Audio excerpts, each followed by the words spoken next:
원담은 마침내 죽고 조조는 험난한 북쪽 정벌에 나선다. 원희 원상 형제는 공손강에 의해 죽임을 당하고 조조는 기주로 돌아온다. 유비는 관우 장비 조운을 거느리고 남월 장로 등 유표 주변의 적들을 평정하나 채모와 채부인의 참소는 끊임이 없다. 유비를 해치려는 계교가 어긋나자 채모 무리는 다시 관원들이 모인 자리에서 유비를 죽이려 하나 정로말을 타고 깊고 험한 시내 단계를 뛰어넘어 유비는 가까스로 몸을 피한다. 고단한 와중에 길을 헤매던 유비는 동자를 통해 신성풍모의 수경선생을 만나 방통과 제갈량 두 사람 중 한 사람만 얻어도 천하를 안정시킬 수 있을 것이라는 말을 듣는다.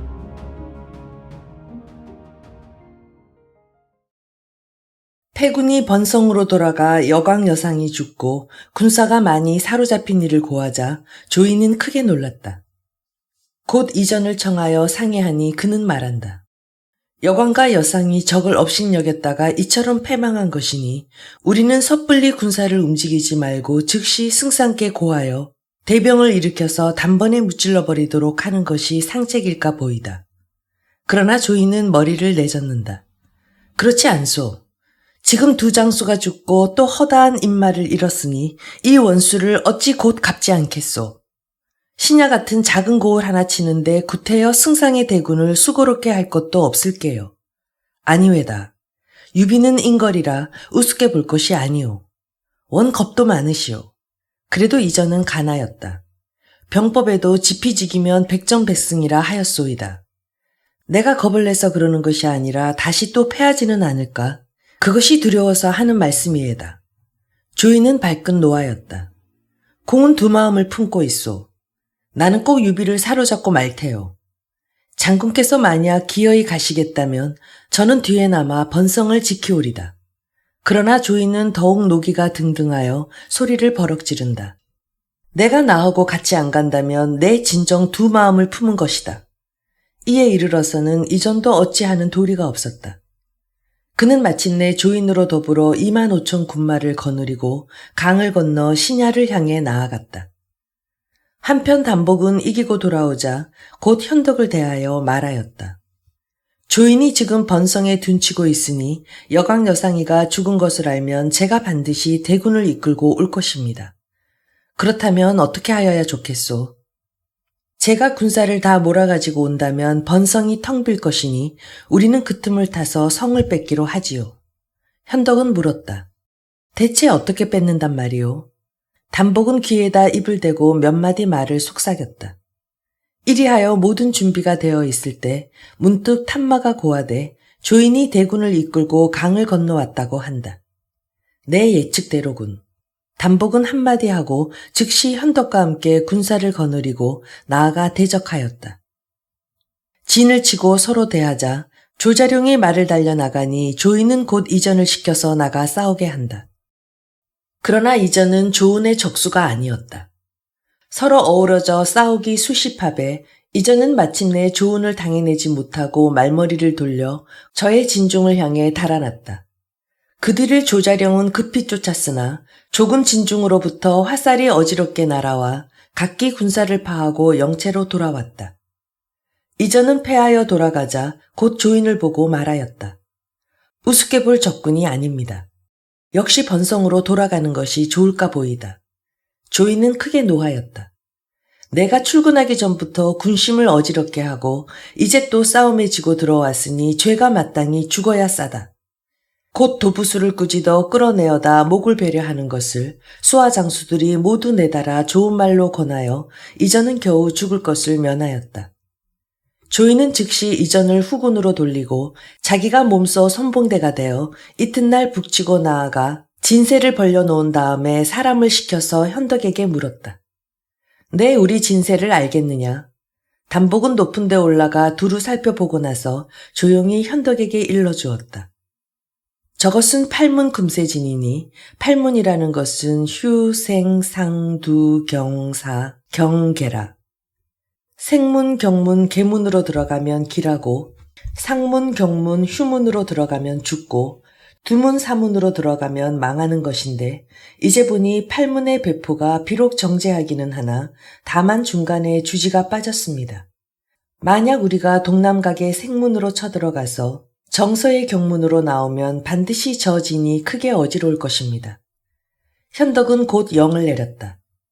조자룡은 영을 받자 즉시 창을 꼬나잡고 말을 달려 500군을 거느리고 동남 각상으로부터 아우성치며 중군으로 뛰어들었다. 이것을 보자 조인이 곧 북편을 향해 달아난다. 그러나 조자룡은 그 뒤를 쫓지 않고 서문으로 뚫고 나갔다가 다시 동남각으로 돌아들었다. 조인의 군사가 크게 어지럽다. 이것을 보고 현덕은 곧 군사를 휘몰아쳤다. 한바탕 싸움에 크게 패하고 물러나자 조인은 그제서야 이전의 말이 그르지 않았다는 것을 깨닫고 즉시 그를 다시 청하여 의논하였다. 필시 유비군 중에 능한 자가 있는 것 같소그려. 그렇지 않고서야 내 진을 그처럼 쉽게 깨칠 수가 없을 텐데. 이전이 말한다. 나는 아무래도 번성이 궁금합니다. 오늘 밤에 습격해봐서 만약에 이기거든 다시 싸울 일을 의논하고 만약 이기지 못하거든 그때는 즉시 군사를 물려 번성으로 돌아가기로 합시다. 습격이라뇨? 유비가 벌써 준비나 하고 있지 않을까요? 이전은 가나였으나 조인은 웃으며 원 그렇게 의욕이 많았어야 어떻게 용병을 한단 말이오. 마침내 그의 말을 듣지 않고 자기는 스스로 전대가 되고 이전으로는 후응을 삼아 이날 밤 이경에 습격하기로 작정한다. 이때 단복이 현덕으로 더불어 대제 안에서 일을 의논하고 있더니 일진 광풍이 갑자기 일어난다. 오늘 밤에 조인이 반드시 군사를 데리고 와서 습격할 것입니다. 현덕이 놀라서 묻는다. 그러면 어떻게 막아야 옳소? 단복은 웃으며 이미 준비하여 놓았습니다. 하고 즉시 군중의 영을 전하였다. 이날 밤 이경이다.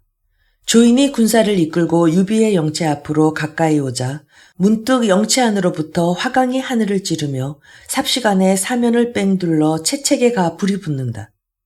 이미 대비가 있는 것을 알자 조인은 급히 태굴령을 내렸다. 이때 함성이 크게 일어나며 조자룡이 군사를 몰고 달려든다. 조인은 미처 군사를 수습하지 못하여 감히 저의 영체로 돌아가지 못하고 그대로 북쪽강을 향해 말을 달렸다. 강변에 이르자 간신히 배를 구하여 물을 건너려 할 때 또 한때 군사가 내다르니 앞선 대장은 장비다.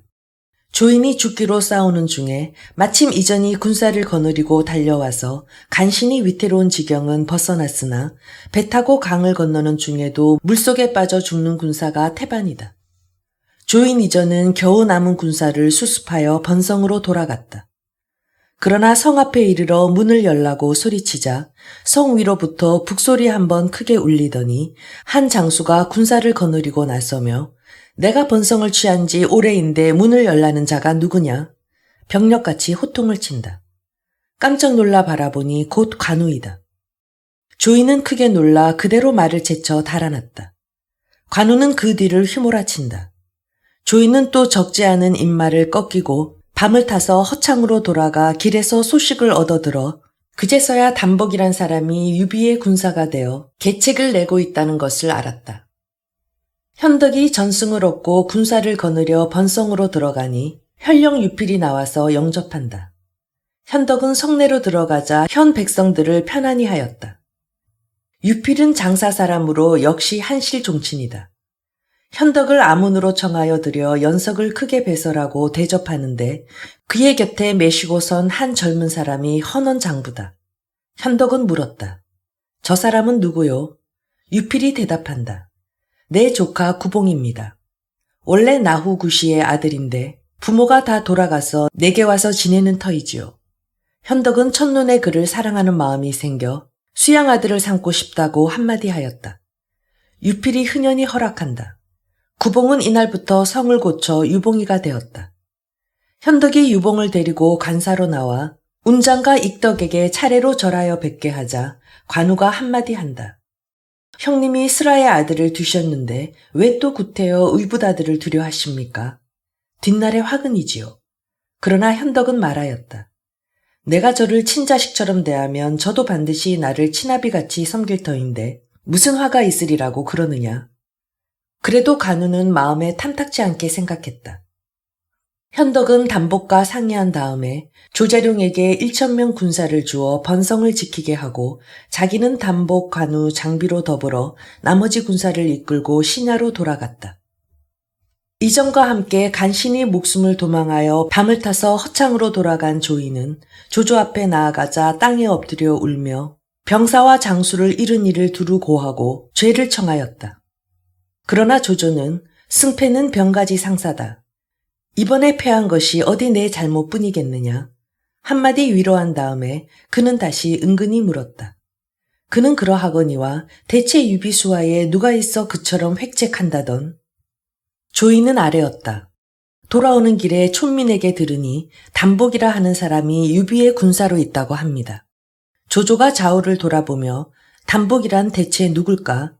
한마디 묻자 정욱이 웃고 대답한다. 실상은 그가 단복이 아닙니다. 그 사람이 어렸을 때부터 칼쓰기를 좋아하더니 중평 말년에 남의 원수를 갚아주느라 사람을 죽이고 한 번은 붙잡혀서 죽을 뻔도 하였습니다마는 구해주는 사람이 있어서 곧 성을 바꾸어 도망하여 그때부터 두루 높은 스승을 찾아다니며 학업에 힘을 썼습니다. 일찍부터 수경선생 사마희와 가까이 지내는 터이니 그는 곧 영주 사람 서서로 자는 원직이요 단복이란 도망할 때 쓰던 가명입니다. 조조는 한마디 물었다. 서서의 재주가 군에게 비하면 어떠하오? 정욱이 대답한다. 저보다 10배나 낫습니다. 그 말을 듣자 조조의 입에서는 저도 모르게 한숨이 새어나왔다. 그렇듯 어진 선비가 유비에게로 돌아가 마침내 날개를 이루었으니 이를 장차 어찌하면 좋을꼬. 그러나 정욱은 다시 입을 열어 서서가 비록 지금 유비에게로 가서 있기는 합니다만 승상께서 꼭 저를 쓰시겠다면 불러오기는 어렵지 않은 일이올시다. 조조는 귀가 번쩍 트였다. 대체 어떻게 불러온단 말이오? 정욱이 조용히 말한다. 서서는 본래 효성이 지극한 사람입니다. 그가 어려서 아비를 여의고 지금 늙은 어미 하나가 있을 뿐인데 요즘 그의 아우 서강이가 죽어서 아무도 복양할 사람이 없는 처지입니다. 이제 승상께서 사람을 보내셔서 그 어미를 속여 이곳까지 오게 하시고 저더러 편지를 써서 그 아들을 부르게 하시면 그것을 보고 아니오지는 못하오리다. 조조는 크게 기뻐 즉시 사람을 보내서 서서의 모친을 데려오게 하였다. 그가 허도에 이르자 조조는 예를 극진히하여 대접한 다음에 좋은 말로 달래었다. 아드님 서원직으로 말하면 가히 천하의 기재라 하겠는데 이제 역신 유비를 섬겨 조종을 배반하니 마치 아름다운 옥이 진흙 속에 묻힌 것이나 다름없소이다. 이 어찌 애석한 일이 아니오이까. 이제 수고로움을 사양 마시고 한 장 글올로써 아드님을 허도로 불러오신다면 내 천자께 고하여 상을 후히 드리오리다. 말을 마치며 곧 좌우에 명하여 문방 사보를 가져오게 하니 서서의 모친은 조용히 한마디 묻는다. 내 자식이 가서 섬긴다는 유비란 자는 대체 어떠한 위인인가요? 조조는 웃고 대답한다. 조그마한 고을에 한낱 미천한 무리로 제 외람 때의 황숙이라 일컫고 전혀 신의가 없으니 이른바 박근 군자요 아는 소인이라 하는 자이지요. 그러나 그의 말이 미처 끝나기도 전에 서서의 모친은 문득 소리를 가다듬어 내 이놈 누구를 속이려 드느냐. 내 들으니 현덕으로 말하면 중상정왕의 후예요. 효경 황제 각하 현손으로 마음이 어질고 덕이 높아서 세상의 어린아이와 백수, 목동과 뗄나무 하는 사람까지도 모두 그 이름을 안다 하니 참으로 당대의 영웅이라. 내 자식이 가서 섬긴다면 이는 주인을 바로 얻었다고 할 일이다. 너로 말하면 이름은 비록 한나라 승상이라 하나 실상은 역적놈이 도리어 현덕을 역신이라 하고 내 자식을 시켜 밝은 주인을 버리고 도적에게 몸을 붙이게 하려 하다니 내 스스로 부끄럽지도 않느냐. 한바탕 꾸짖기를 마치자 곧 벼룻돌을 들어 그대로 조조를 치려 한다. 조조는 크게 노하였다. 곧 무사를 꾸짖어 그를 잡아내어다 참아라 영을 내릴 때 정욱은 황망히 나서서 이를 멈추고 다음에 가만히 고하였다. 만약에 승상께서 저를 죽이신다면 오직 의롭지 못하시다는 공론만 받으시게 될 것이요. 더욱이 그가 죽고 보면 서서가 반드시 죽기로 유비를 도와 원수를 갚으려 할 것이 아니오이까. 그보다는 차라리 아직 저대로 두어두시면 서서가 몸은 비록 유비에게 있어도 마음은 항상 자기 어미를 생각하여 비록 그대로 유비를 섬긴다 하더라도 저의 힘을 다하지는 못할 것이요. 그러는 동안에 또 자연 좋은 계책이 있어 서서를 불러다가 승상을 매시고 있도록 할 수가 있을까 하나이다. 조조는 그 말을 옳게 여겨 서서의 모친을 죽이지 않고 별실에서 거처하게 한 뒤로 정욱은 날마다 찾아가서 그에게 문안드리고 서서와는 일찍이 형제의 의를 맺은 일이 있노라 거짓말하여 마치 친어머니를 대하듯 하며 때때로 가진 물건을 선사하되 그때마다 반드시 편지를 함께 보냈다. 그것이 무서운 계책에서 나온 일인 줄을 꿈에도 눈치채지 못한 서서의 모친은 정욱의 편지에 대하여 자기도 번번이 회답을 보냈다. 정욱이 마침내 그의 필적을 얻자 그 글씨체를 본떠서 거짓 편지를 위조하여 한 신복을 시켜서 바로 신야로 가서 서서에게 전하게 하였다. 신복이 그로를 품에 품고 밤을 타서 신야로 가서 단복을 찾으니 군사가 그를 이끌어 서서 앞으로 간다. 서서는 모친에게서 편지가 왔다고 듣자 급히 불러들여 물었다. 온 자가 아랜다. 소인은 관아에 줄병이 온데 노부인의 분부를 받자옵고 그러를 가지고 온 길입니다. 서서가 받아서 펴보니 글뜻은 대강 다음과 같다. 근자의 내 아우 강의 죽음에 사고 묻힌하여 슬프고 외로운 가운데 나를 보내더니 뜻밖의 조승상이 사람을 시켜 나를 허창으로 데려다 놓고 내가 조정을 배반한다 말하며 나를 옥에다 내리려 하는 것을 다행히 정욱의 무리가 구하여 겨우 면한 터이니 만약 내가 항복한다면 비로소 내 목숨이 온전할까 보다. 이 그롤이 이르는 날에 내 혹시 어미의 은공을 생각하거든 밤을 도와와서 효도를 온전히 하고 그 뒤에 서서히 고향에 돌아가 밭갈기를 도모하여 큰 화를 면하도록 하여라. 내 이제 목숨이 신락 같아서 오직 구원을 바라며 다시 여러 말 아니한다. 서서는 보고 나자 눈물이 샘솟듯하며 곧 편지를 들여 현덕에게 나아가 말하였다. 저는 본래 영주태생 서서로 자는 원직이온데 난을 피하여 단복이라 변성명한 것입니다.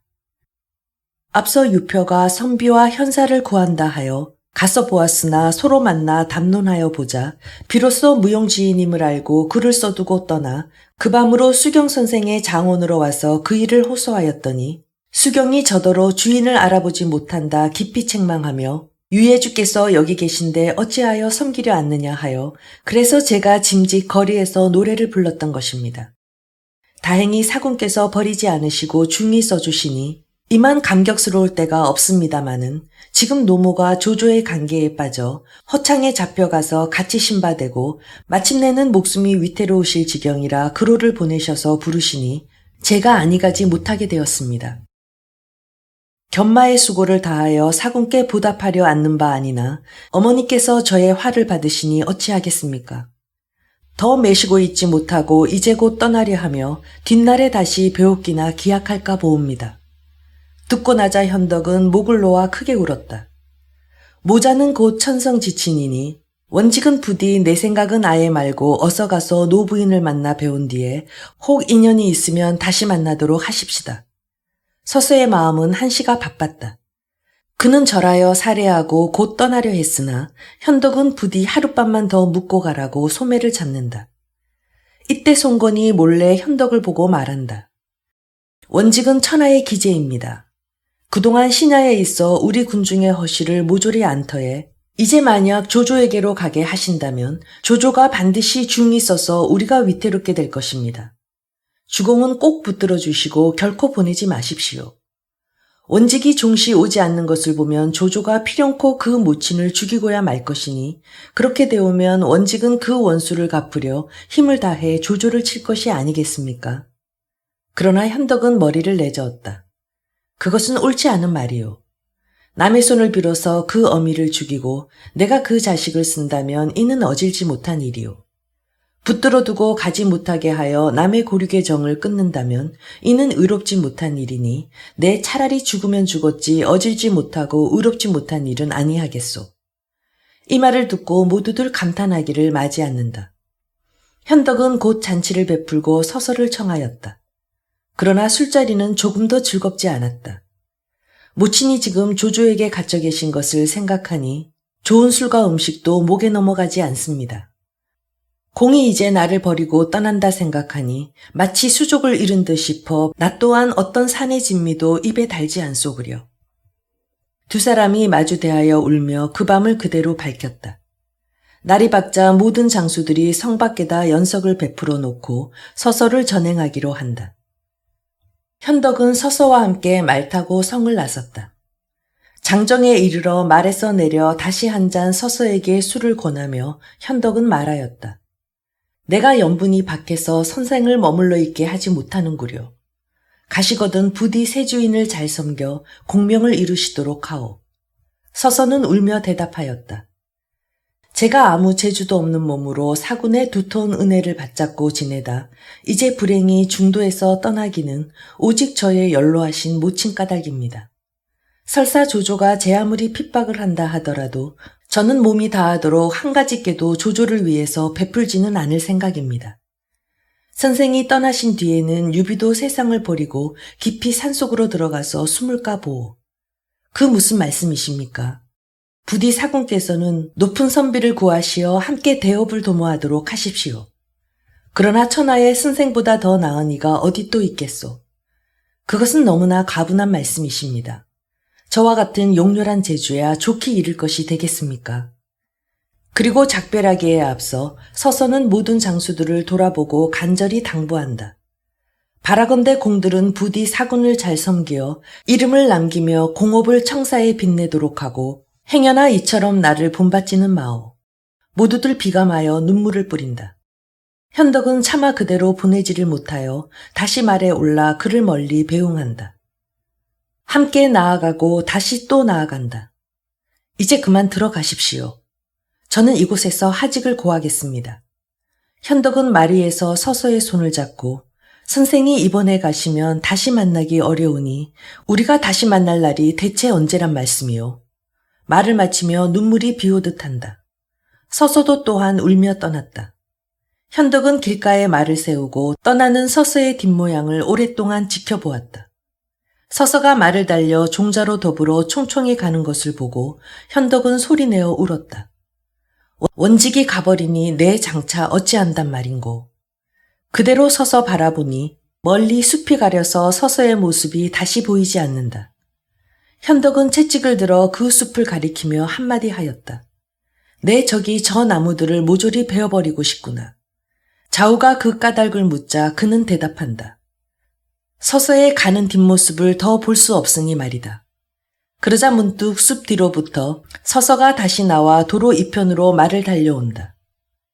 원직이 다시 돌아오니 그러면 가지 않을 마음이 있는 것은 아닌가. 현덕은 자기도 분주히 말을 달려 앞으로 나가서 맞이하며 묻는다. 선생이 가시다 말고 다시 돌아오시니 필연코 기쁜 뜻이 있으신가 하오. 서서는 대답한다. 제가 마음이 하도 산란하여 한 말씀을 깜빡 잊었습니다.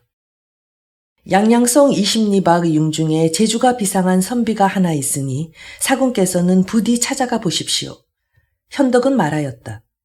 그렇다면 나를 위해 원직이 한번 수고를 아끼지 않고 그 사람을 청해다 주시오 그려. 그러나 서서는 머리를 내젓는다. 그 사람은 함부로 불러다가 볼 사람이 아닙니다.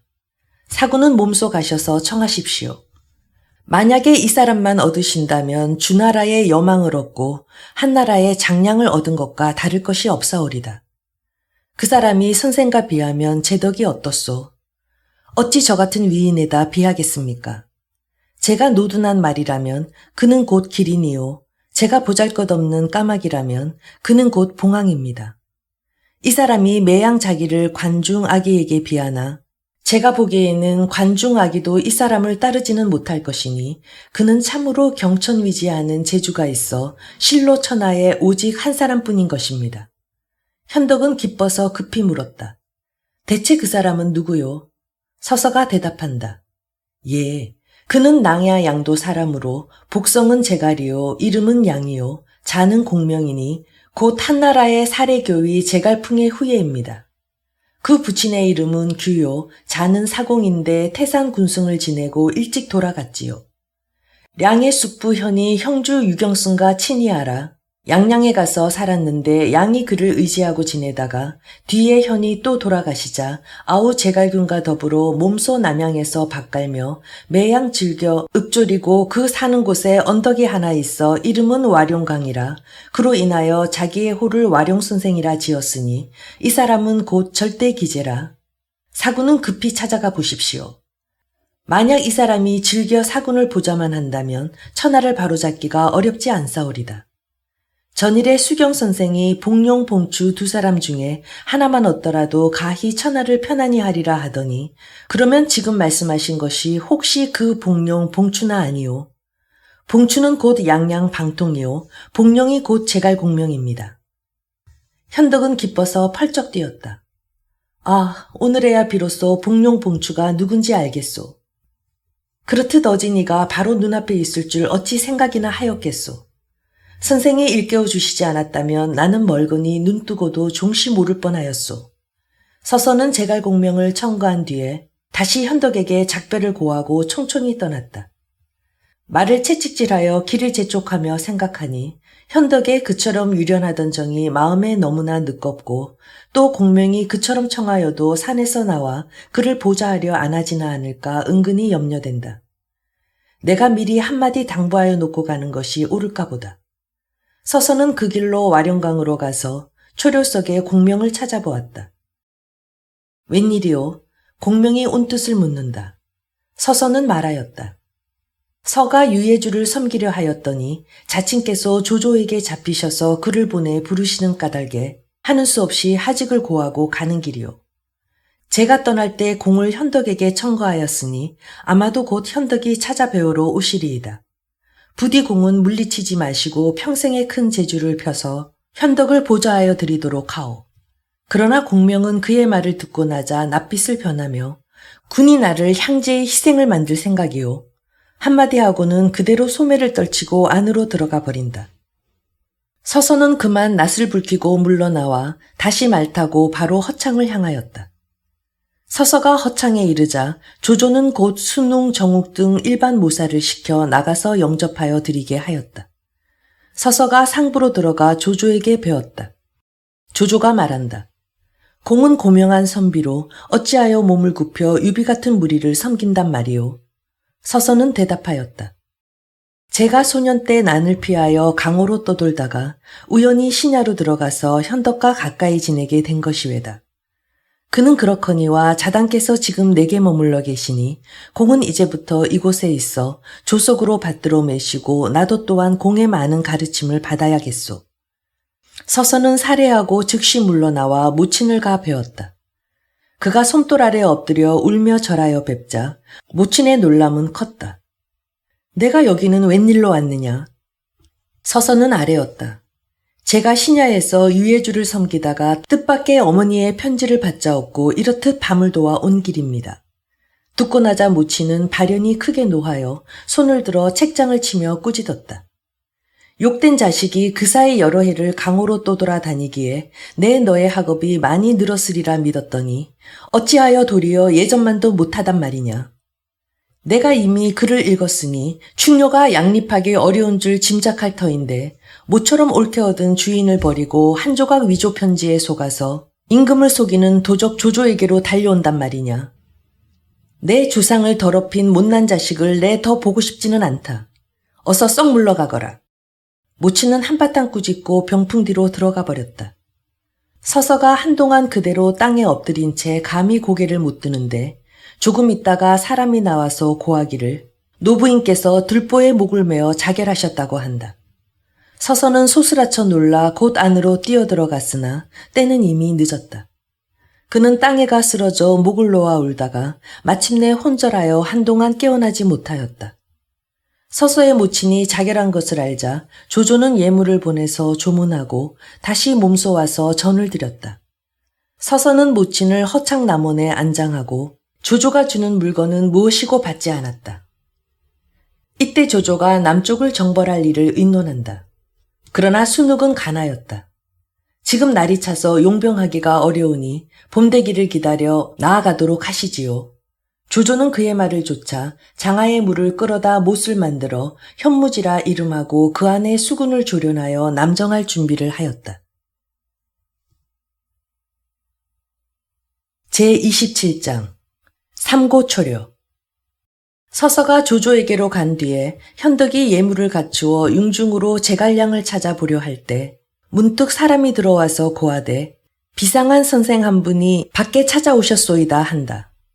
현덕은 이 사람이 혹시나 공명이 아닌가 생각하며 곧 의관을 정제하고 나가보았다. 뜻밖에도 수경선생 사마휘다. 현덕은 크게 기뻐 곧 후당으로 청하여 드려 자리를 권하고 말하였다. 비가 선생을 만나 뵌 뒤로 군무가 바빠 찾아뵙지 못하였더니 이제 누추한 곳에 왕림하심을 얻어 크게 우러르고 사모하는 정을 가눌 길 없습니다. 사마이는 말한다. 서원직이 여기 와 있다는 말을 듣고 만나러 온 기류에다. 근자의 조조가 그 자친을 잡아가두고 그를 보내서 원직을 부르게 하여 이미 허창으로 떠나고 없습니다. 아차, 원직이 그만 조조께에 속았구나. 내 전에 들으니 원직의 자당이 심히 어진이라 합디다. 비록 조조에게 잡혔다 하더라도 결코 그를 보내서 아들을 부를 까닭이 없는 일이니 그 글이라는 것이 정령 위조한 것일게요. 원직이 안 가면 그 자당이 오히려 목숨을 부지하겠지만 이제 갔으니 반드시 살지 못하리이다. 현덕은 놀라서 물었다. 그건 어인 까닭이 오니까? 사마이가 대답한다. 그분의 높은 의기로서 필시 아들 대하기를 부끄러워할 것이니 말이오. 현덕은 다시 그에게 물었다. 원직이 떠날 때 남양 제갈량을 청거하던데 그 사람이 어떻습니까? 사마이가 입가에 웃음을 띄우고 대답한다. 원직이 가겠으면 저나 그냥 갈 것이지 공연한 사람은 왜 또 끌어내어다 심혈을 토하게 하노? 선생은 어찌하여 그런 말씀을 하십니까? 원래 공명이 박릉 최주평, 영주 석강원, 연암 맹공이, 그리고 서원직 이렇게 네 사람과 가장 가까운 사이인데 이 네 사람은 모두 깨끗함에 힘쓰고 오직 공명이 홀로 그 대략을 보는 터이요. 그가 일찍이 시가를 읊으며 네 사람을 가리켜 공들이 벼슬길에 나아가면 가히 자사 군수에 이르리라 말한 적이 있지요. 그들이 그러면 공명의 뜻은 이러하오. 물어도 공명은 다만 웃을 뿐으로 아무 대답 않고 매양 스스로 자기를 관중 아기에게 견주고 있으니 그 재주는 참으로 헤아릴 길이 없소이다. 영주의 어진이들이 어찌 그리도 많습니까? 예전에 은규가 천문을 잘 보았는데 별무리들이 영분에 모였으니 그 땅에 반드시 어진 선비가 많으리라 말한 일이 있소이다. 이때 관우가 곁에 있다가 한마디 한다. 관중과 아기는 모두 춘추전국 시대의 명인으로 공업이 일세를 덮었다고 들었는데 공명이 그 무사에게다 자기를 견주려 드는 것은 너무 과하지 않습니까? 그러나 사마희는 도리어 웃는다. 실상은 과한 것이 아니고 오히려 부족하다 하겠지. 내 생각에는 관중 아기보다도 좀 더 다른 두 사람에게다 견주는 것이 옳을성 싶소. 다른 두 사람이란 누굽니까? 관우가 다시 묻자 사마희는 대답한다. 홍주 800년의 강자와 왕한 400년의 장자방이요. 말을 듣고 모두들 크게 놀랐다. 수경 선생은 현덕에게 하직을 고하고 문을 나서며 문득 하늘을 우러러 크게 웃고 말한다. 와룡이 비록 주인을 얻었으나 때는 얻지 못하였으니 아깝구나. 아까워. 참으로 은거 현사로고 그의 뒷모양을 바라보며 현덕은 탄식하기를 마지 않았다. 이튿날 현덕은 관우 장비와 함께 몇몇 종자를 데리고 융중을 찾아갔다. 멀리 바라보니 산 아래 2명 농부가 밭을 갈며 노래를 부른다. 창천은 원계요 육지는 기국일세. 세인은 흑백으로 나뉘어 왕래하며 영욕을 다투니 영자는 안안하고 욕자는 녹록이라. 남양에 은거가 있으니 높이 누워 잠이 부족하도다. 현덕은 말을 세우고 농부를 앞으로 불러들였다. 그 노래는 누가 지은 것인고? 농부가 대답한다. 와룡 선생께서 지으신 것입니다. 와룡 선생이 어디서 사시는고? 이 산 남쪽에 있는 높은 언덕이 곧 와룡강이요. 와룡강 앞 송림 가운데 있는 초가가 곧 제갈 선생 댁입니다. 현덕은 그에게 살해하고 말을 채찍질하여 앞으로 나갔다. 두어마장을 못 다가서 멀리 와룡강이 바라보이는데 과연 맑은 풍광이 예사롭지 않다. 마침내 장전에 이르러 말에서 내리자 현덕은 몸소 쌀인문을 두드렸다. 이윽고 안으로부터 한 동자가 나와서 묻는다. 손님은 니신가요? 현덕은 대답하였다. 한 좌장군 의성정우 영해주목 황수유비가 와서 선생을 배우려 한다고 여쭈어라. 그러나 동자는 말한다. 그 허다한 명자를 어떻게 다 외우나요? 그러면 그냥 유비가 찾아왔습니다 라고 아뢰라. 선생님은 조금 전에 나가시고 아니 계십니다. 어디를 가셨느냐? 종족을 정하지 않고 다니시는 터라 어디에 가셨는지 모르지요. 그럼 언제쯤이나 들어오시느냐? 그것도 일정치는 않아서 한 번 나가시면 3, 4일 만에 들어오실 때도 있고 또 혹 10여일이 되시는 때도 있습니다. 현덕이 마음에 못내 섭섭하여 하기를 마지 않을 때 없다니 그냥 돌아갑시다. 장비가 한마디 하고 아니다, 좀 더 기다려보자. 하니까 간우가 조금 있다가 그러지 마시고 돌아가셔서 다시 사람을 보내 알아보도록 하시는 것이 좋지 않겠습니까? 하고 말하여 현덕은 그의 말을 좇아서 동자를 대하여 만약 선생께서 돌아오시거든 유비가 배우려 왔다가 그냥 돌아갔습니다 라고 여쭈어다오. 한마디 당부하고 다시 말에 올라 돌아오며 또 한 번 고개를 돌려 융중의 경치를 관망하니 과연 산은 높지는 않으나 아름답고 물은 깊지 않으나 맑고 땅은 넓지 않으나 평탄하고 숲은 크지 않으나 무성하며 잣나비와 두루미가 서로 벗하고 소나무와 대나무가 서로 어우러져 완연한 별천지요 결단코 인간 세계가 아니다. 현덕이 한창 바라보고 있을 때 문득 풍채가 좋고 의기양양하며 그 모습이 슬기가 뛰어나고 명석해 보이는 한 사람이 머리에 소여건을 쓰고 몸에 검은 배도포 입고 손에 막대 짚고 산길 오솔길로 내려온다. 현덕은 관우 장비를 돌아보며 저 사람이 필시 와룡 선생인가 보다. 한마디 하고 급히 말에서 내려 앞으로 마주 나가 예를 베풀고 물었다. 선생께서는 혹시 와룡이 아니신가요? 그 사람이 되묻는다. 장군은 니십니까? 이 사람은 유비입니다.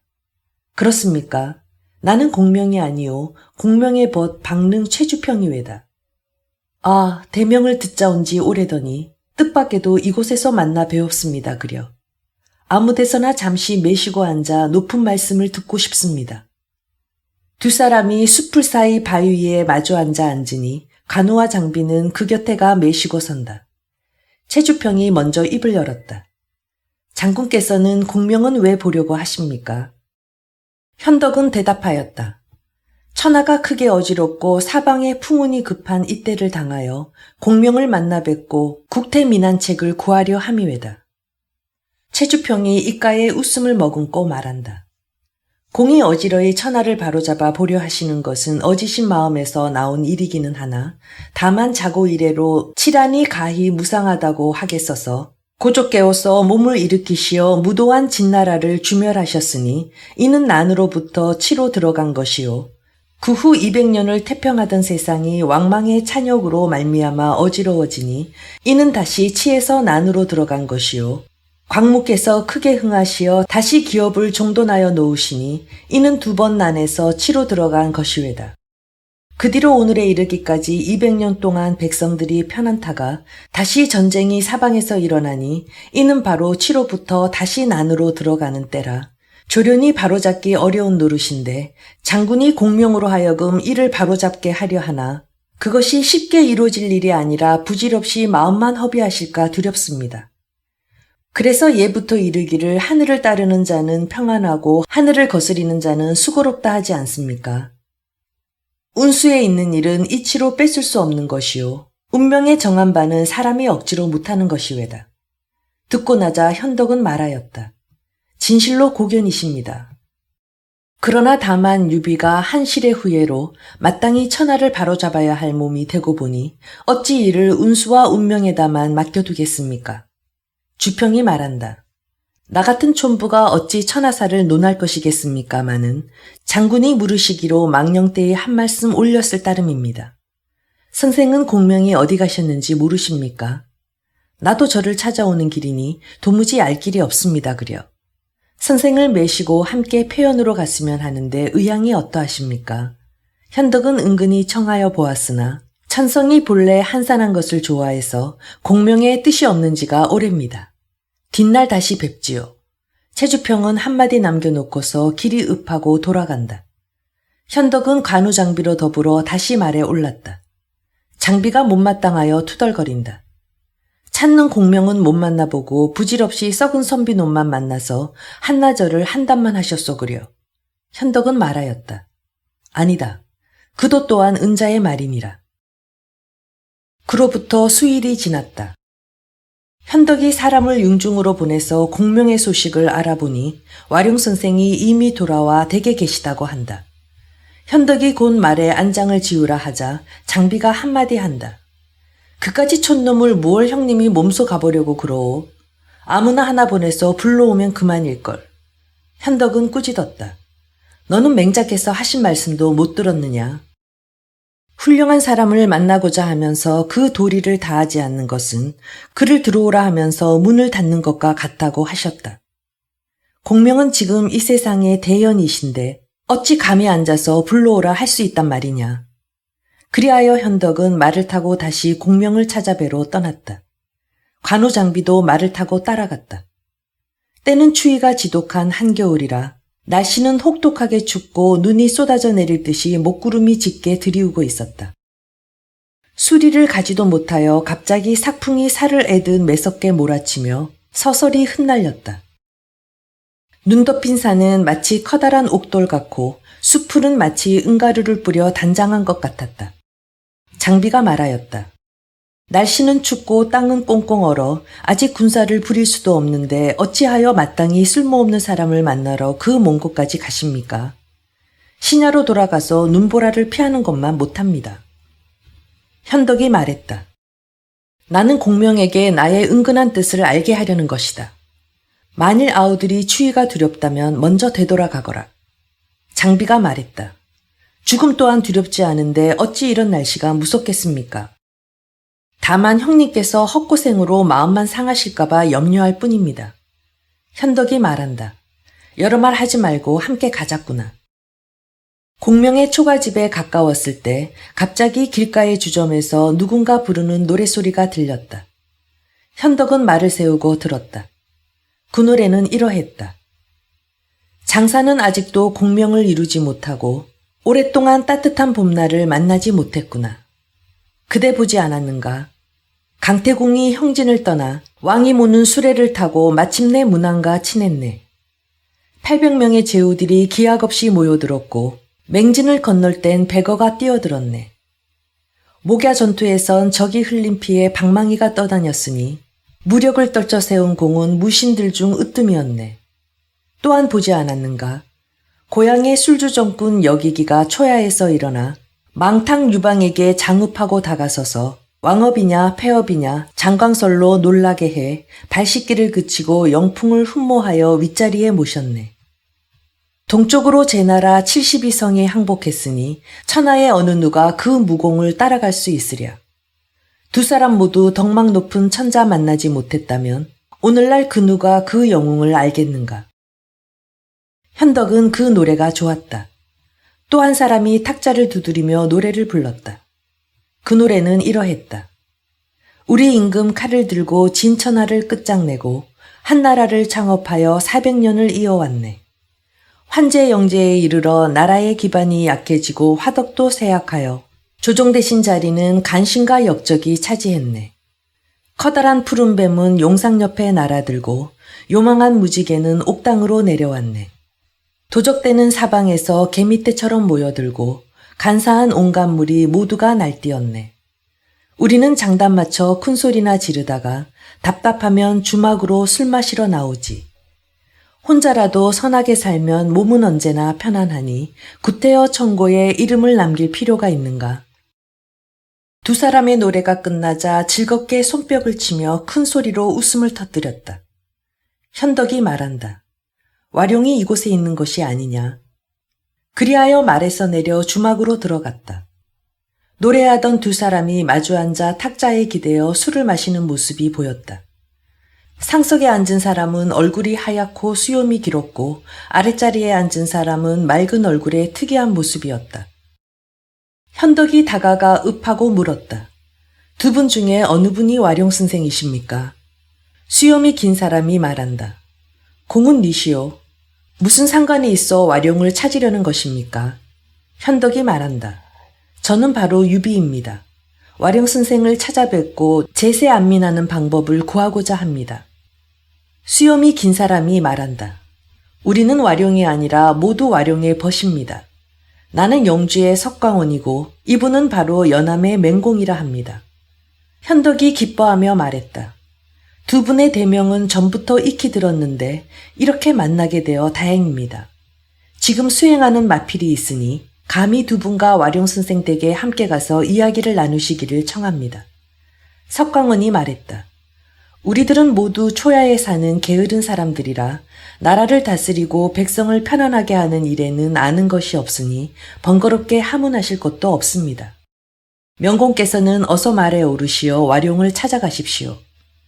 그래서 현덕은 두 사람과 작별하고 말에 올라 와룡강을 향해 나아갔다. 와룡의 집 앞에 도착하여 말에서 내려 문을 두드리고 동자에게 물었다. 선생께서 오늘은 집에 계시느냐? 소년이 말했다. 지금 안채에서 책을 읽고 계십니다. 현덕은 크게 기뻐서 즉시 소년을 뒤따라 들어갔다.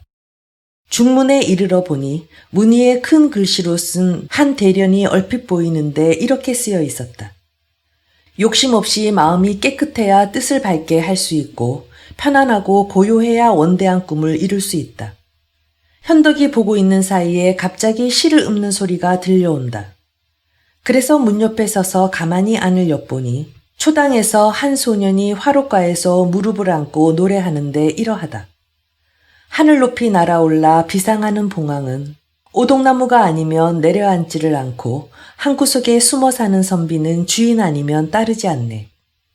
즐겁게 밭이랑 갈며 몸소 농사 지으니 나는 나의 집을 사랑하고 잠시 검은고와 책 속을 꿋꿋이 의지하여 하늘이 내린 때를 기다리네. 현덕은 그 노래가 끝나기를 기다렸다가 초당으로 올라가 예를 표하고 말했다. 나는 오랫동안 선생을 흠모해 왔으나 만나뵐 인연이 없었습니다. 얼마 전 서원직이 칭찬하여 청거하는 소리를 들었기 때문에 공경하는 마음으로 선생의 집을 찾아왔으나 만나 뵙지 못하고 헛되이 돌아갔습니다. 이제 눈보라를 무릅쓰고 찾아와 도학자 같은 조난을 뵙게 되어 실로 천만다행입니다. 그 소년이 황망히 답례하며 말한다. 장군님은 저의 형님을 만나러 오신 유예주가 아니십니까? 현덕은 놀랍고 의아해서 물었다. 선생도 와룡이 아니시오. 소년이 말했다.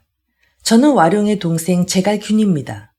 저희는 삼형제인데 맏형 제갈근은 지금 강동의 송곤의 막빈이 되어 그곳에 거처하시고 공명은 둘째 형님이십니다. 현덕이 말했다.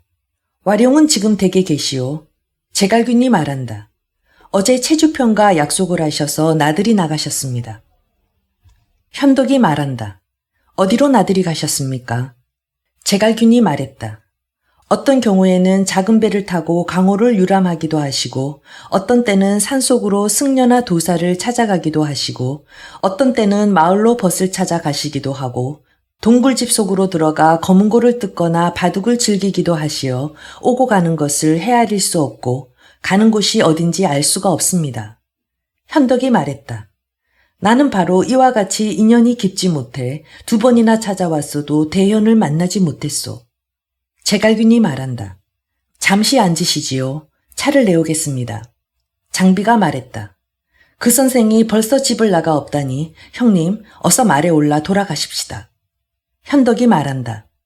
내가 어차피 여기까지 와서 너의 말과 같이 한마디 말도 없이 되돌아갈 수 있겠느냐. 그리고 제갈균에게 물었다.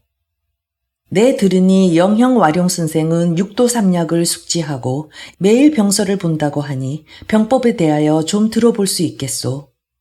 제갈균이 말한다. 저는 아는 것이 없습니다.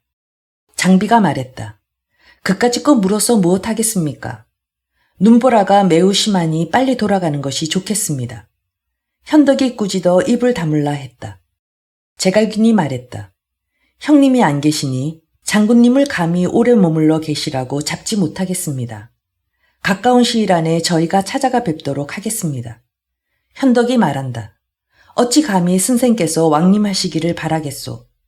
며칠 뒤에 내가 다시 오는 것이 마땅할 것이니 지피를 좀 빌려주면 내가 편지 한 장을 써서 형님께 전하도록 남겨놓아 유비의 은근한 뜻을 전하고 싶소.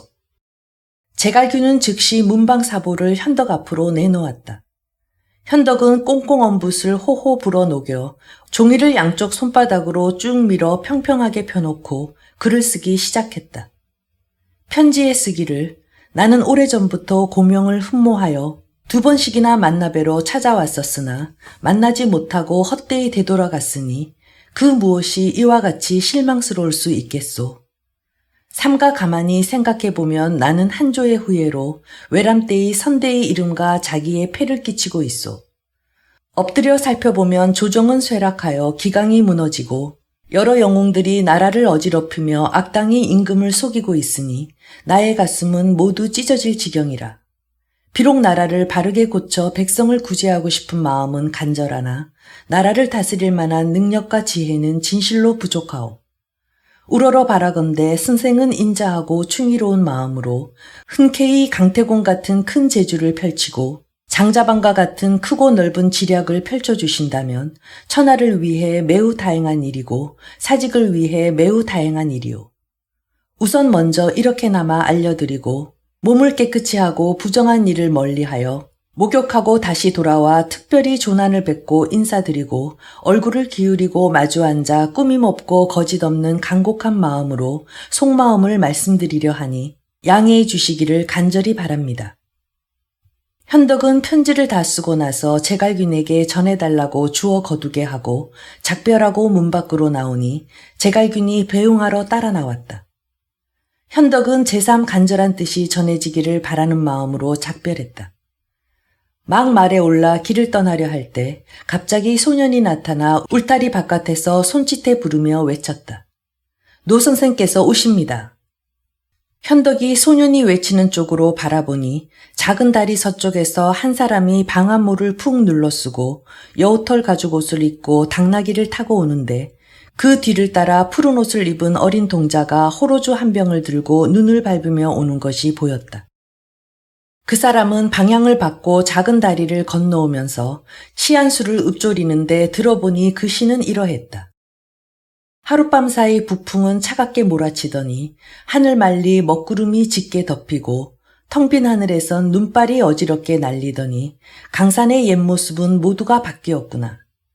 고개를 들어 하늘을 바라보니 오늘 혹시 옥룡이 싸우고 있는지 옥룡의 비늘과 껍데기가 떨어져 끊임없이 날리더니 순식간에 온 천지를 뒤덮었구나.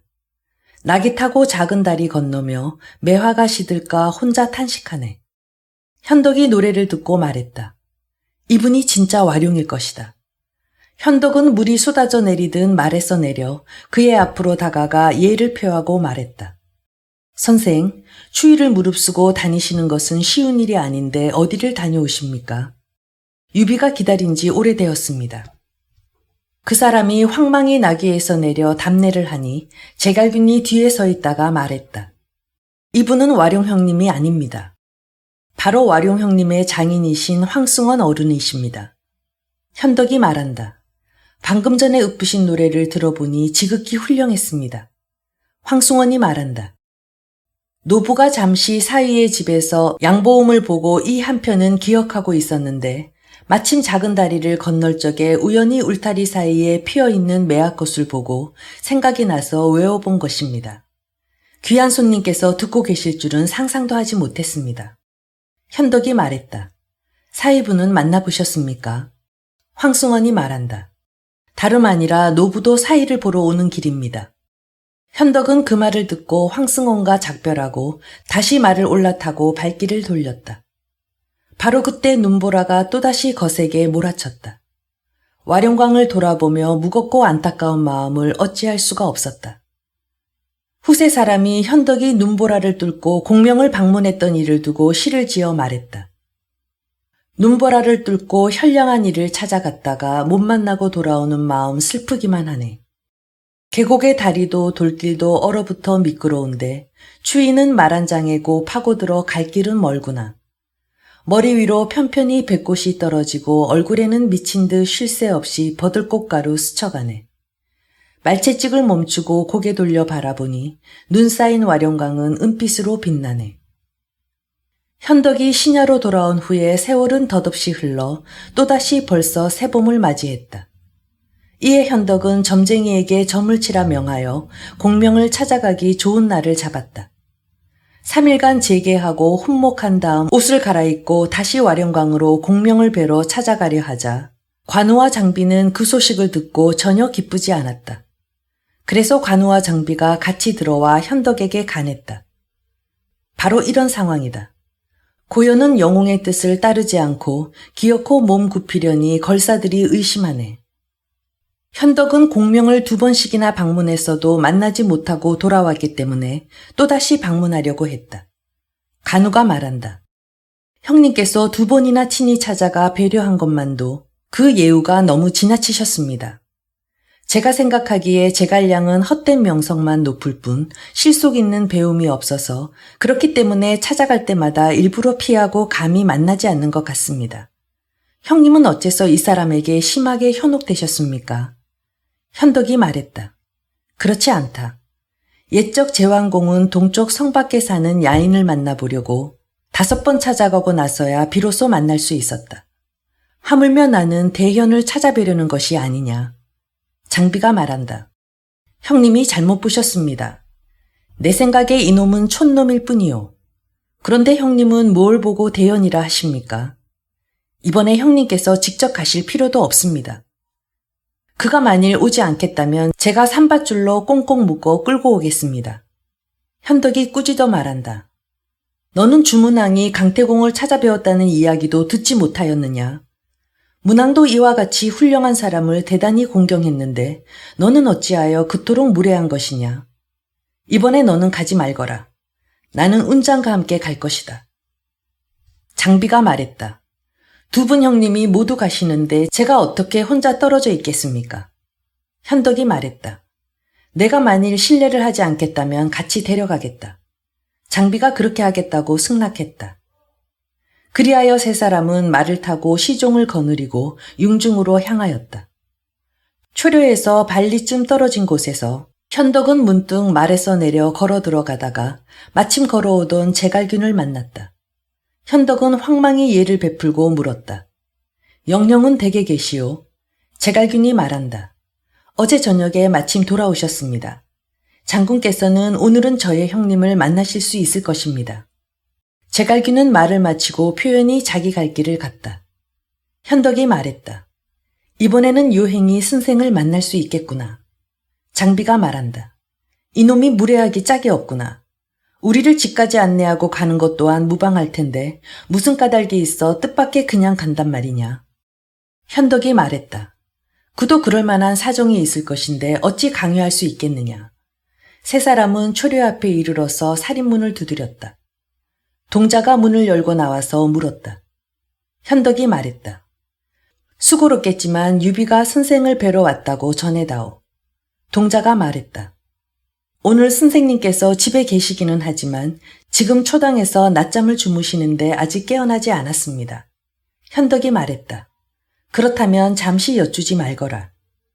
관우와 장비에게 살인문 밖에서 기다리라고 분부하고 현덕은 천천히 걸어 들어가 보았다.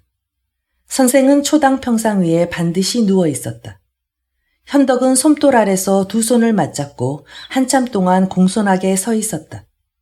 그때까지도 선생은 깨어나지 않았다. 관우와 장비는 살인문 밖에 오랫동안 서 있었지만 아무런 인기척도 보이지 않자 들어와 보니 현덕이 여전히 시립하고 서 있는 것을 보았다. 장비가 그 꼴을 보고 크게 노하여 운장에게 말했다. 이 선생이란 자가 어찌나 오만한지 우리 형님이 섬돌 아래 시립하고 서 있는 모습을 보고서도 그놈은 끝내 베개를 높이 베고 누워 잠자는 채 일어나지를 않으니 내가 집 뒤로 가서 불을 지르면 그놈이 일어나는지 안 일어나는지 보십시오. 운장이 제3타일러 제지했다. 현덕은 2사람에게 문 밖에 나가 기다리라 명하고 초당의 대청을 바라보았다. 선생이 몸을 뒤척여 일어날 듯 하더니 갑자기 또 벽을 바라보고 돌아 누워 잠이 들었다. 동자가 여쭈려 하자 현덕이 말했다. 주무시는데 당분간 성가시게 하지 말거라. 그리고 현덕은 2시간을 더 시립하고 서 있었다. 공명은 그제야 겨우 잠에서 깨어나 시한수를 읊었다. 큰 꿈을 누가 먼저 깨웠는가. 평생을 내가 깨우쳐 알았구나. 초당의 봄잠을 늘어지게 잤어도 창밖의 해는 길기만 하구나. 공명은 시를 다 읊조리고 나서 몸을 돌려 동자에게 물었다. 손님이 오셨느냐? 동자가 말했다. 유왕수께서 오셔서 장시간 서서 기다리셨습니다. 공명이 이에 일어나면서 말했다. 어찌하여 일찍이 아래지 않았느냐? 얼굴을 가다듬고 옷을 갈아입어야겠다. 공명은 즉시 후당으로 들어갔다. 또다시 한참 지나서 공명은 의관을 단정히 하여 나와 현덕을 맞았다. 현덕이 공명을 바라보니 키가 8척이나 되고 얼굴은 마치 관에 달린 옷과 같이 깨끗했다. 머리에는 윤건을 쓰고 새의 깃털로 만든 옷을 입고 표현이 마중 나온 모습은 신선의 풍채였다. 현덕이 인사를 하며 말한다. 한왕실의 후손이며 탁군의 어리석은 사내가 오래전부터 선생의 대명을 듣고 천둥 소리가 귀를 꿰뚫는 것 같았습니다. 지난번 2번이나 찾아뵈려 했으나 한 번도 뵙지 못하고 문계 위에 천한 이름의 편지를 올렸는데 읽어보셨는지 모르겠습니다. 제갈공명이 말했다. 남양의 야인이 게으른 성품의 위인이라서 여러 번 장군께서 왕림하시게 하여 부끄럽고 무안한 마음 견딜 수가 없습니다. 2 사람은 인사를 한 후 손님과 주인으로 마주 앉았다. 동자가 차를 올렸다. 차를 다 마신 다음 공명이 말했다. 지난번 남기신 글의 뜻을 살펴보니 백성을 염려하시고 나라를 걱정하시는 장군의 마음을 충분히 알 수 있었습니다. 다만 제가 아직 나이가 어리고 재주가 없어 하문하시는 것을 잘못 말씀드리지 않을까 걱정입니다. 현덕이 말했다. 사마휘의 말과 서원직의 말이 어찌 빈말이겠습니까? 선생께서는 비천하다 홀대하지 말고 꼼꼼히 보살펴 주시기를 바랍니다. 제갈공명이 말한다. 덕조와 원직은 당대에 뛰어난 인사입니다만 저는 다만 한 농사꾼일 뿐입니다. 어찌 감히 천하의 일을 말할 수 있겠습니까? 덕조와 원직 2분이 잘못 청구한 것입니다. 장군께서는 어찌 아름다운 옥을 버리고 쓸모없는 잡석을 구하려 하십니까? 현덕이 말한다.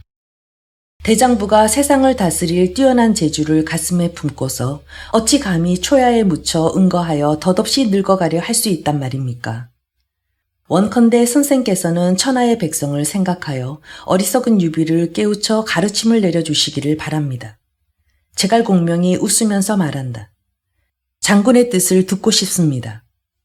현덕이 자리를 옮겨 무릎 가까이 다가앉으며 말했다. 한나라는 기울어져 무너지려 하고 간신히 임금의 권력을 빼앗아 제멋대로 나라를 다스리고 있습니다. 나 유비는 능력도 헤아리지 못하고 대의를 천하에 펼치려 하니 지혜도 부족하고 책량도 모자라서 마침내 나아가 이룬 것이 없습니다. 바라건대 선생께서 나의 그 어리석음을 깨우쳐주고 고난에서 구해주신다면 진실로 천만다행이겠습니다. 제갈공명이 말했다. 동탁이 반역을 한 후부터 천하의 호걸들이 한꺼번에 여기저기서 일어났습니다. 조조의 세력은 원소의 세력에 미치지 못하였지만 마침내 원소를 이길 수 있었던 것은 단지 하늘의 도움이 있었기 때문만이 아니라 사람의 계책 또한 훌륭했기 때문입니다. 조조는 이미 100만의 무리를 가지고 천자를 끼고 제후에게 명령하고 있으니 이런 상황에서 실로 조조와 맞서 싸울 수는 없습니다. 송고는 강동에 운거하여 벌써 3대째 내려오고 있습니다. 국경은 험준하고 백성들은 송건을 잘 따르고 있어 이곳은 지원 세력으로 삼을 수는 있어도 도모할 수는 없습니다. 형주는 북쪽에 한수와 면수가 있어서 남해의 산물을 모두 차지할 수 있고 동쪽으로 오나라 회계와 있다하 있으며 서쪽으로는 파촉과 통하는 곳이니 이곳 형주는 무력을 사용해서라도 뺏어야 할 땅으로 그 주인이 아니고는 지킬 수 없는 땅입니다.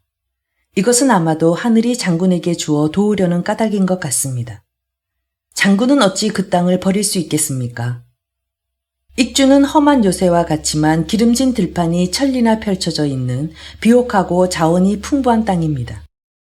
그래서 고조 유방께서도 이곳에서 제업을 이루셨습니다. 지금 익주의 유장은 똘똘하지도 못하고 어리석으며 수줍음을 타는 위인이라서 백성과 나라는 부유하지만 사람을 보내 위로하고 돌볼 줄을 몰라 지혜와 재능이 있는 사람들은 현명한 임금을 생각하고 있습니다.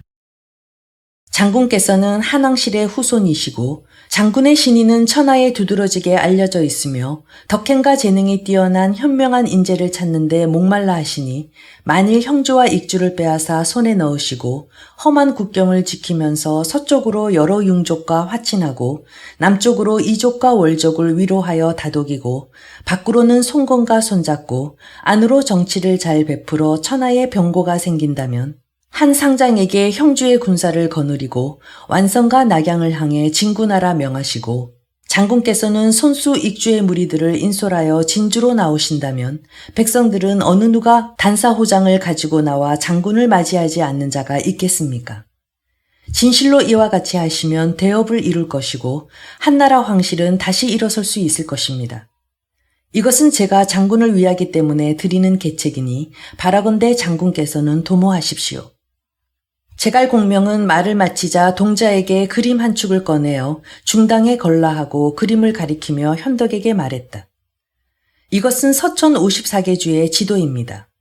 장군께서 폐업을 이루고 싶다면 북쪽은 조조가 천시로 차지하고 있으니 양보하시고 남쪽은 송건이 지리로 차지하고 있으니 양보하십시오.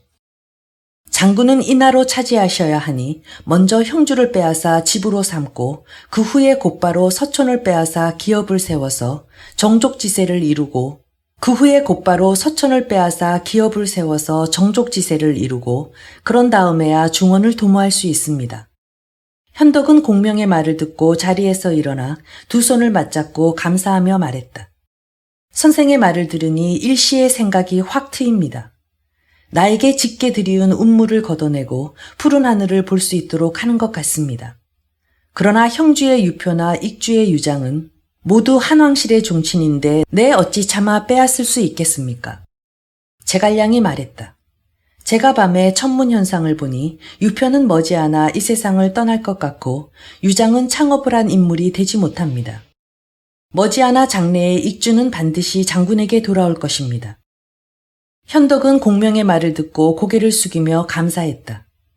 이 한자리에서 공명이 한 말은 공명이 초려에서 나오기 전에 이미 천하가 삼분될 것을 알고 한 말이니 진실로 망고의 그 누구도 공명에 미치지 못할 것이다. 후세 사람이 칭송하는 시를 지었다. 유비는 그때 외롭고 궁핍해 탄식했는데 언제 남양의 와룡을 만나는 행운을 잡았나. 그때 공명의 분정처를 알려고 하니 선생은 웃으며 지도를 가리키네. 현덕이 공명에게 공손하게 인사하며 요청했다. 나는 비록 이름도 없고 덕도 없지만 원하건대 선생은 비천하다고 나를 버리지 말고 산을 내려와 도와주시기를 바랍니다. 나는 가르쳐 밝혀주시는 것은 무엇이든 두 손을 맞잡고 듣겠습니다. 공명이 말했다. 저는 오랫동안 밭갈고 김매며 세상에 적응하는 것에는 의욕이 없어 영을 받들 수가 없습니다. 현덕이 눈물을 흘리면서 말했다. 선생이 나오시지 않는다면 백성들은 어찌합니까? 말을 마치니 쏟아진 눈물에 도포소매가 다 젖었고 옷깃이 모두 축축하게 젖었다. 공명은 현덕의 뜻이 참으로 진실되고 성실한 것을 보고 이에 말했다. 장군께서 처음부터 한결같이 저를 버리시지 않으시니 삼가 견마지로를 다 바치겠습니다. 현덕은 크게 기뻤다. 그래서 즉시 간호와 장비에게 들어와 인사하라고 하고 황금과 비단을 예물로 드렸다. 공명은 사양하고 받지 않았다. 현덕이 말했다. 이것은 대연을 초빙하는 예물이 아니라 다만 유비의 마음속에 품은 작은 성의의 표시일 뿐입니다. 공명은 그제서야 받았다. 그리하여 현덕 등은 공명의 집에서 하룻밤을 함께 잤다. 다음 날이다. 제갈균이 들어오자 제갈공명이 부탁하며 말했다. 나는 유황숙께서 3번이나 찾아주신 은혜를 입어 유황숙을 따라 나가지 않을 수가 없구나. 너는 여기서 직접 농사 지으며 논밭을 잡초가 우거지지 않게 하고 내가 공을 이루는 날 마땅히 즉시 돌아와 응거하겠다. 현덕 등 3사람이 제갈균과 헤어져 공명과 함께 신야로 돌아왔다. 현덕은 공명을 스승처럼 대하고 먹을 때는 한 식탁에서 같이 먹고 잠을 잘 때는 한 침상에서 잠을 자면서까지 하루 종일 천하의 일을 함께 의논했다. 제갈 공명이 말한다. 조조는 기주에서 현무지를 만들어 놓고 수군을 훈련시키고 있으니 강남을 침략할 뜻을 갖고 있는 것이 분명합니다. 비밀리에 사람을 강 건너로 보내서 허실을 탐문하십시오. 현덕은 공명의 말을 따라 강동으로 사람을 보내 사정을 알아보게 하였다.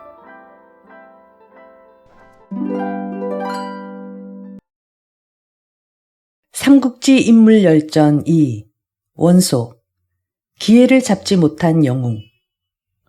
원소는 한나라 말기 난세의 영웅으로 조조의 최대 경쟁자였습니다. 그는 한나라 정승을 5명이나 배출한 명문가의 자손으로 수려한 용모에 어려운 사람들을 도와주어 젊어서부터 명성이 높았습니다. 성품도 강직해 젊은 시절 조종의 초급 군 간부로 있으면서 당시 실세인 황간의 전행을 비판해 미움을 샀습니다. 황간 조충과 장량은 원소를 보고 저 아이가 끝내 무슨 일을 저지를지 모르겠다며 경계할 정도였다고 하네요. 원소는 결국 황간 제거에 성공하지만 권력에서 밀려나 동탁을 피해 달아나야만 했습니다. 이후 바레테스로 지위를 누렸습니다. 하지만 그는 기회를 알아차릴 해안이 없었고 당시 최고의 전력과 인재를 가졌음에도 조조에게 패해 최후를 맞습니다. 기회는 선택하는 사람의 것이다. 원소는 대장군 하진과 손을 잡고 황간들을 제거하려 했지만 황간의 반발과 하태우의 반대로 실패합니다. 하진은 지방제후를 불러 다시 한번 시도했지만 지방제후들이 낙양에 도착하기 전에 황간에게 살해당하고 맙니다. 이런 혼란을 틈타 원소는 동생 원술과 함께 황간을 제거하고 궁중과 낙양성을 점령합니다. 하지만 동탁이 피난 갔던 황제와 함께 낙양에 들어오면서 반전이 일어납니다. 동탁은 황제를 바꾸려 합니다.